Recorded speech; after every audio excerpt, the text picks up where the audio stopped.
बिंदु चंद तब सूर्य प्रकाश से शब्द लहर लहराई हो, जो अति सिमटी रहे सुख मन में ताको पड़े जनाई हो।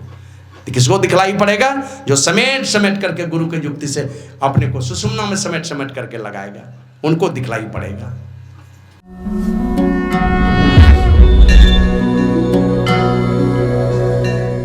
इसी की पहचान करनी है। और गुरु महाराज कहते हैं जीवो परम पिता निज चिन्ह हो, कहते संतन हितकारी, अपने उस परम पिता की परमात्मा की पहचान करो।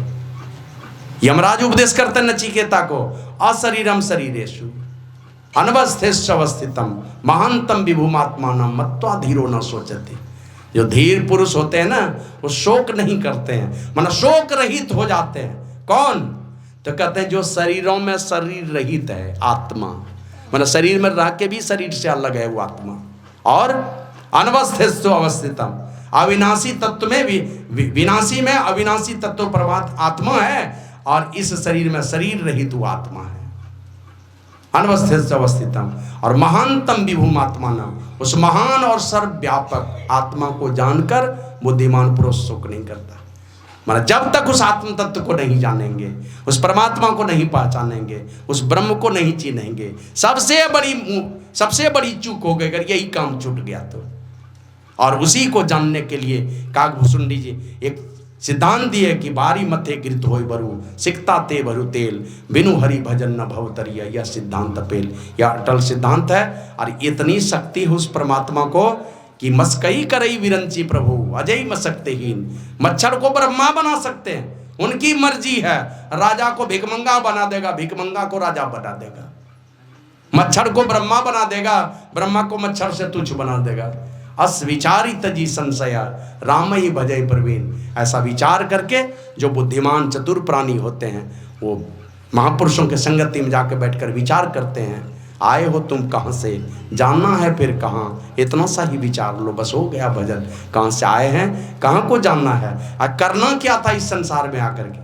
आए इस संसार में अंधकार ही अंधकार, जाने लगे संसार से अंधकार ही अंधकार। यही करने के लिए आए थे दुनिया में। कुछ तो विचार करना होगा, और यही विचार करने में संत महापुरुष बतलाते हैं परमात्मा की भक्ति ही सबसे विचारणीय चीज है। इस परमात्मा की भक्ति करके ही हम सारे दुखों से बच सकते हैं। इसलिए हमारे गुरु महाराज कहते थे ये सत्संग ईश्वर भक्ति सिखलाता है, और ईश्वर भक्ति से हमारे सारे दुख मिट जाएंगे। ऐसा हमारे पूर्वजों ने, हमारे शास्त्रों ने सिखाया है। ईश्वर भक्ति से सारे दुख मिट जाएंगे। इसलिए ईश्वर की भक्ति करने का उपदेश काकभूषुंडी जी गरुड़ जी को दिए हैं, और उनके माध्यम से सारी दुनिया को दिया है। इसके लिए हमें परमात्मा के स्वरूप के विषय में जानना होगा। और वही कहते हैं अगर जानना चाहते हो उसको तो गुरु की युक्ति से सुमिरन करो। गुरु को सुमरो मीत, गुरु की युक्ति से सुमिरन करो।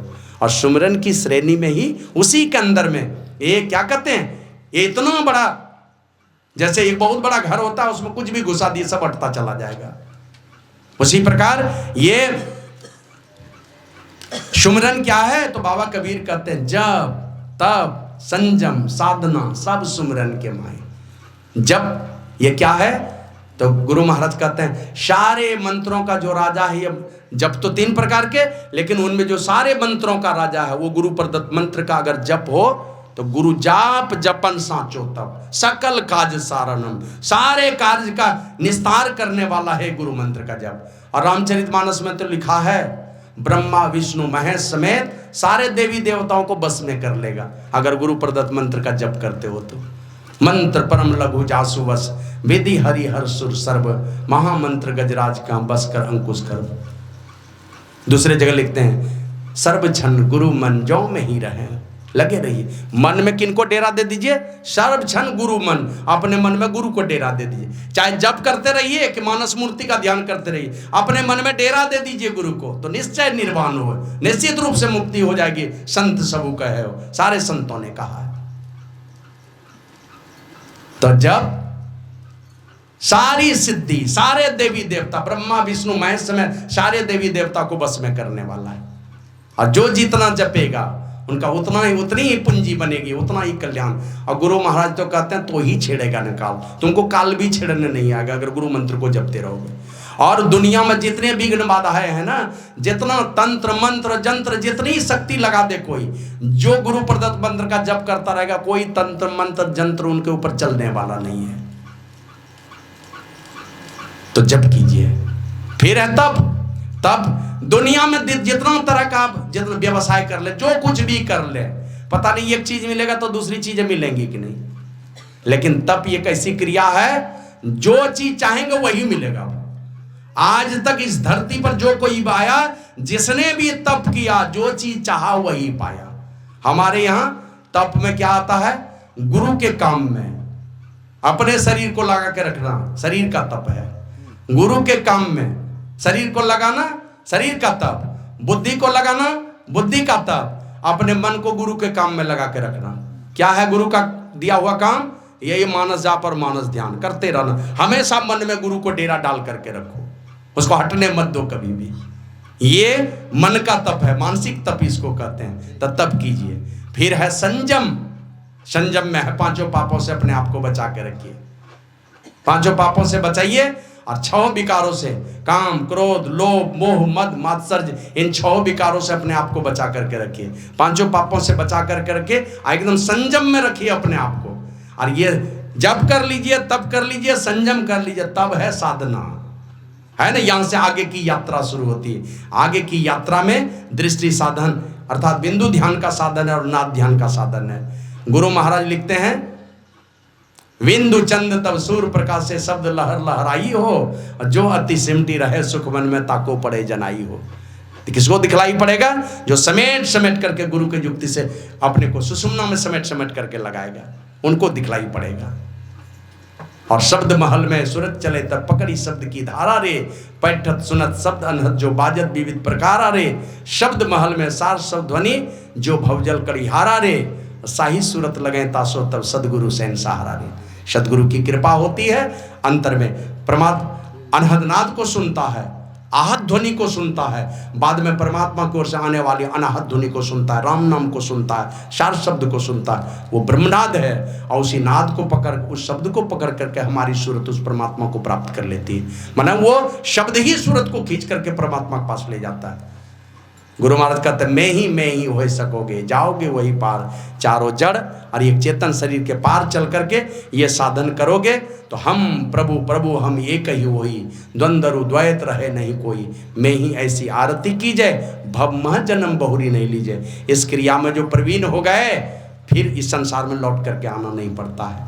बीच में शरीर छूटा, उत्तम स्वर्ग लोग जाएंगे, लौटेंगे तो बढ़िया कुल परिवार में जन्म होगा। दोनों ही हाथों में लड्डू है। ये काम हमें करना है, सब लोगों को इनसे सीख लेनी चाहिए। विशेष ना करके एक छोटी बात अंतिम में, वो यही एक बार भरत ने पूछा अपने भैया श्री राम से, भैया ये बताइए आप जब वन से लौट के आए तो कैकेयी को कोई दंड क्यों नहीं दिए?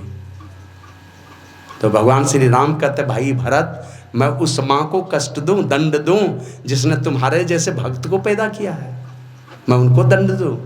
तो भरत ने कहा कि भैया ये तो आसक्ति वाली बात बोल रहे हैं, ये माँ बेटे में मोह नहीं होता, उसी मोह के वशीभूत होकर के बोल रहे हैं। राजा के नाते बोलिए, आप राजा हैं राजा, आप दंड क्यों नहीं दिए माँ कैकेयी को?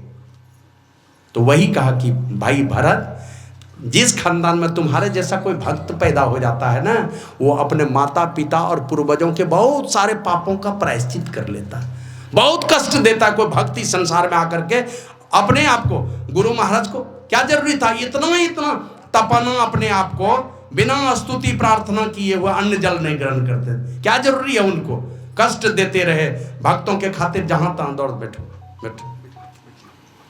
श्री सद्गुरु महाराज की जय। का जिस खानदान में तुम्हारे जैसा भक्त कोई पैदा हो जाता है, अपने माता पिता समेत अपने पूर्वजों के बहुत सारे पापों का प्रायश्चित कर लेता है। वो फिर कष्ट दंड किनको दूं?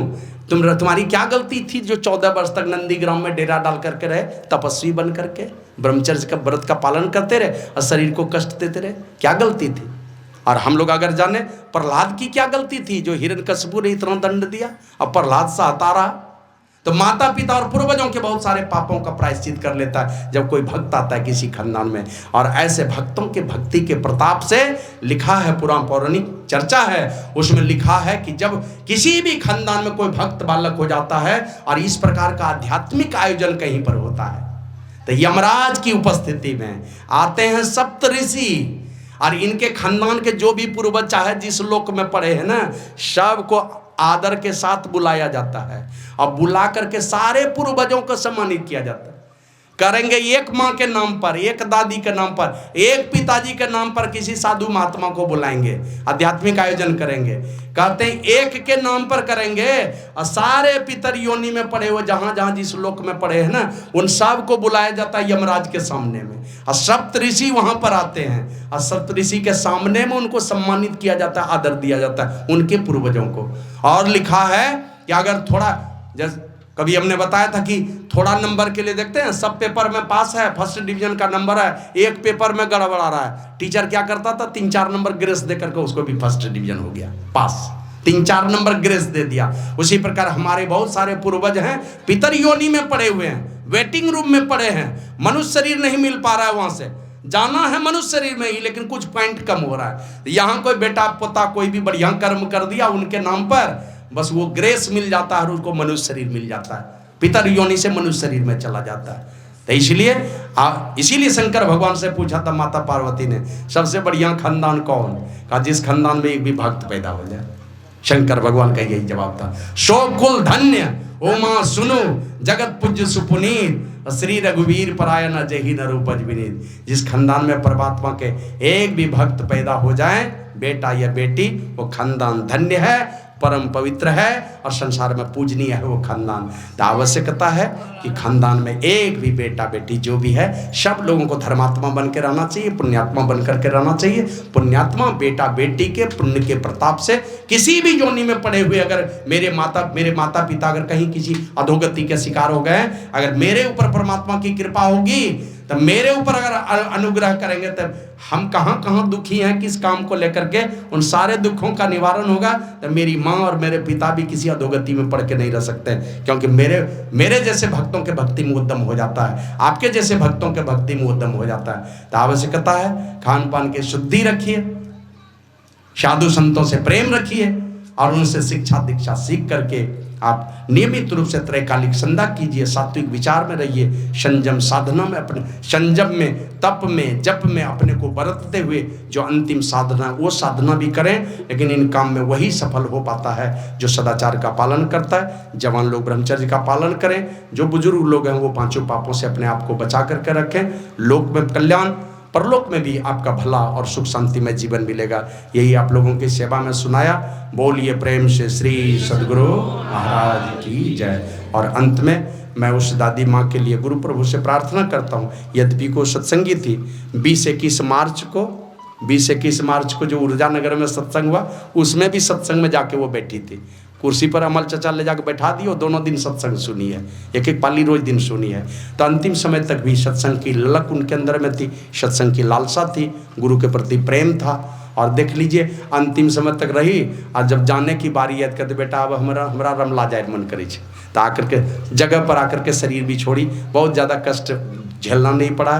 फिर भी हम गुरु प्रभु से प्रार्थना करते हैं यथा योग उनको सदगति प्रदान करते हुए अपनी चरण शरण में लगा लें, और अपने तरफ से हम लोग आज के सत्संग का ये सारा पुण्य उन्हीं के नाम पर अर्पित करते हैं। श्री सद्गुरु महाराज। और जितने भी बुजुर्ग लोग हैं, बड़े लोग हैं, सबको नमन करते हैं, साधु महात्मा को नमन करते हैं, छोटे बच्चे हैं, बेटियां हैं, बहू हैं, सबको बहुत बहुत आशीर्वाद है।